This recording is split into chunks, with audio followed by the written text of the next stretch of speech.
kebera bujulizi bwabwe balyoke bategeeze kooti. So kooti esazeewo bwekyo. Ekisooka 14 ebeeyimiridde olw'ensonga nti oludda olwabwe lubawakanyizza n'abana abeetaaga obujjanjabi nabo kooti ebeeyimiridde bonna 17 olw'ensonga nti mu 14 mubaddemu omulwadde omu kitegeeza abalwadde ne basigala basatu. Omuwendo oguvuddeyo olwaleero bali 17. Abasigadde 18 tugenda kuwuta nga 8 mwezi ogw'omukaaga kooti eddemu ewulire oludda oluwaabi kyegamba ku kusaba kwabwe.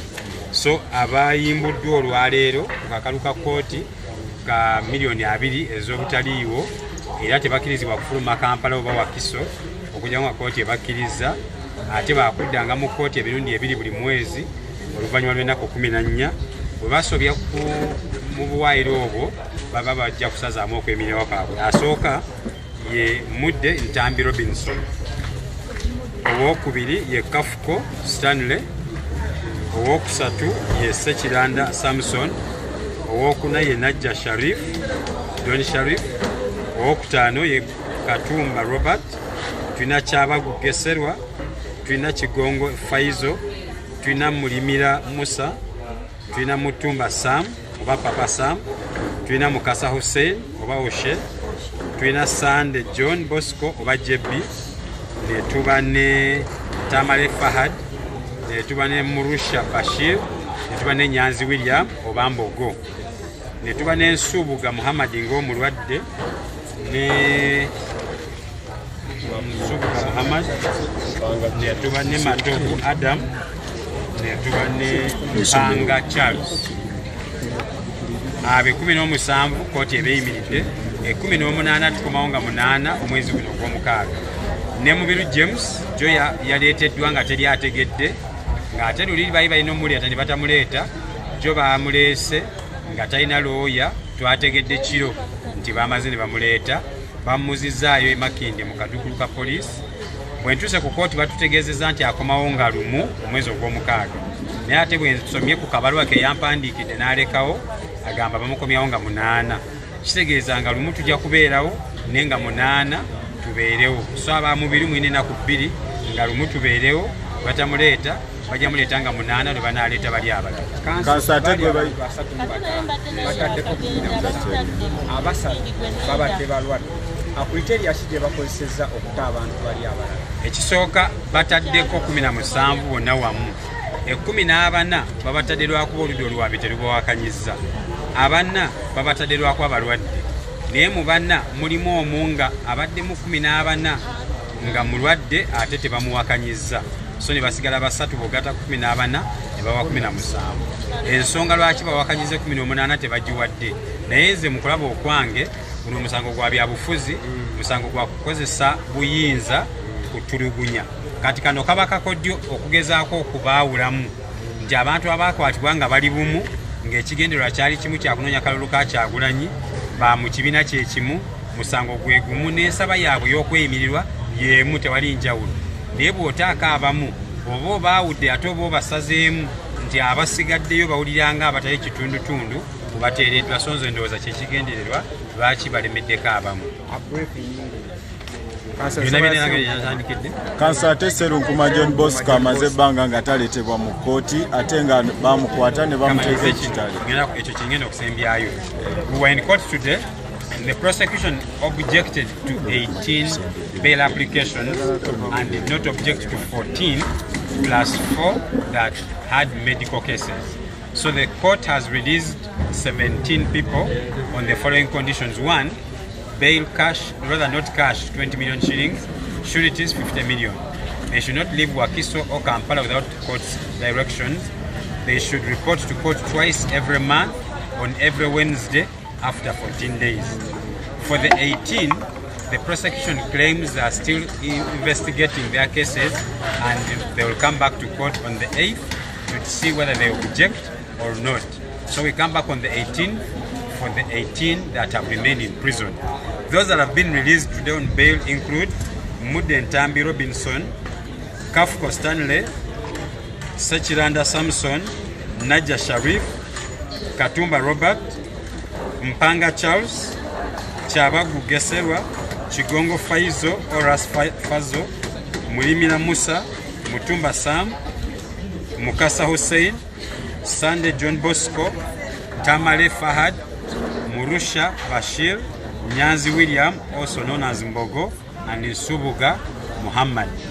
The rest are going to come back to court on the 8th of June for their bail application.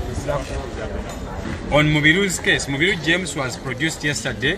None of us knew. He was supposed to come to court on the 17th. He wasn't cause listed. So yesterday I received a call from a journalist to say he has been produced and he was remanded back to military police in Makindi. He comes back on 1st, although the letter he left behind indicates that he is coming back on the 8th. So I implore the relatives to be here on the 1st, that is 1st June. If he's not produced, he will be produced on 8th June while they produce the others. The criteria used for objecting or not objecting is not clear, but to me, it is a tactic to divide and subdue some of these people. It is to break the resolve and the unity amongst them. Because they were all 35, same case, same accusation, same prison, similar bail application, same political party and political ambitions. So if you release some without any genuine reasons, you just want to divide them and make others feel more appreciated or more wanted and favored than others, and that is the tactic of a political dictator. What about Serum Kuma John Bosco? Serum Kuma John Bosco, we have his bail application. The day we were supposed to come for his bail application, he did not appear. So he's one of those cases. Amongst them are 76 others that have no date in court. We have about 76 people in Kitadia prison from different courts martial.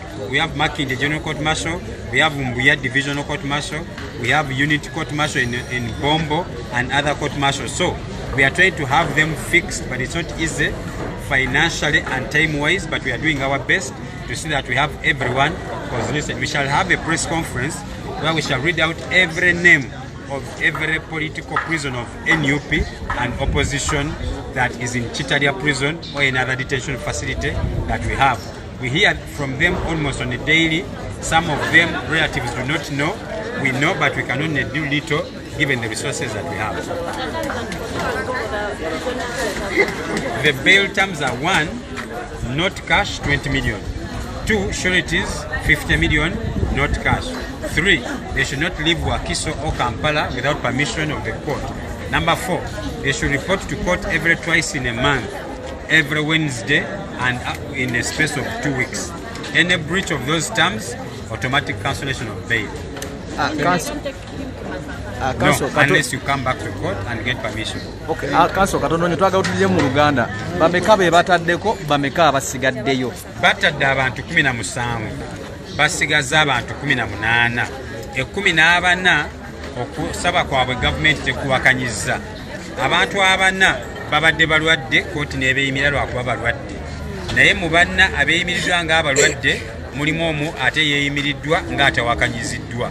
Kitegeeza abantu 17 bateereddwa, abantu 18 basigaddeyo. Naye kirala nti bw'otunulira abateereddwa oba abasigaddeyo kumpi security team ya Kyagulanyi yonna n'abo abamuli okumpi ennyo abamuli ku Lusegere be basigaddeyo. Kyenkugambye nti akagenderere kakugezaako kugaana bantu kwegatta ku Kyagulanyi okubanga bawagira endowooza ye ey'ebyobufuzi. Toyanza.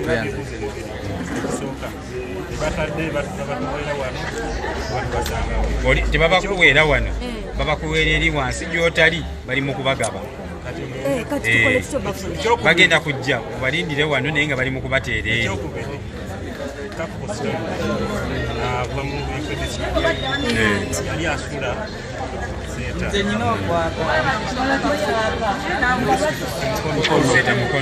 Ekyo kyangu nnyo. Kooti ekugambye tofuluma Kampala oba Wakiso nga tolina lukusa lwa kooti.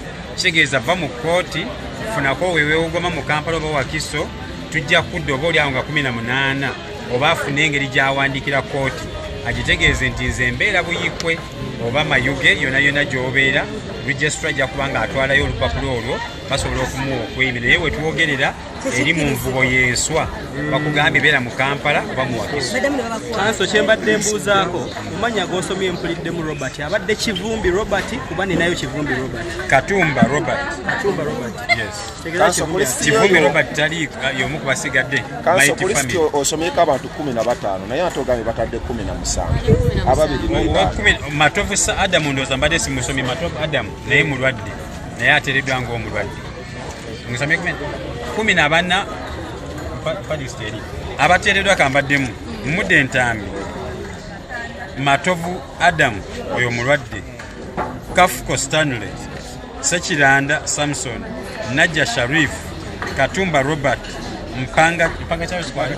Mpanga Charles omulwadde Kyabagu Geserwa Kigongo Faizo Mulimira Musa Mutumba Sam Mukasa Hussein Sande John Bosco Tamale Fahad Murusha Bashir Nyanzi William Nensubuga Muhammad.